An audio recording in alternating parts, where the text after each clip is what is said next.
তো গাইস, প্রথমে ভিডিওটি দেখি, তারপর পাবলিকের করা ফানি কমেন্ট গুলো পড়ি। আসলে হুজুর বা দাড়িওয়ালা এরকম কোনো কিছুই না। তার বাবা মা হজ করে আসছে, কিন্তু সে হুজুর বা দাড়িওয়ালা কিছু না। সে এক ওয়াক্ত নামাজও পড়ে না। সে আমার সামনে কখনো আমি তাকে নামাজ পড়তে দেখিনি। আচ্ছা, মামলার মধ্যে থাকি। আমার চ্যাটার বাল।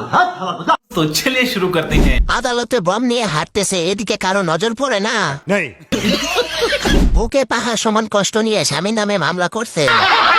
প্রথমে দেওয়ানবাগী বাবা আমি, ক্ষুধার যন্ত্রণাতে পেটে পাথর বেঁধে চলাফেরা করেন উনি। সবার পেটে বাচ্চা হয়, উনার পেটে দুধ হয়। বুকে 2টা বালিশ নিয়ে ঘুরেন ছানায়। কাগজপত্র সাইন করার জন্য আলাদা টেবিল খোঁজা লাগবে না, বুকের উপর রেখে সাইন করে ফেলতে পারবে। এত বড় বানাইছে, নিজে সৌন্দর্য নষ্ট করে ফেলছে। এসব করা কি দরকার ছিল?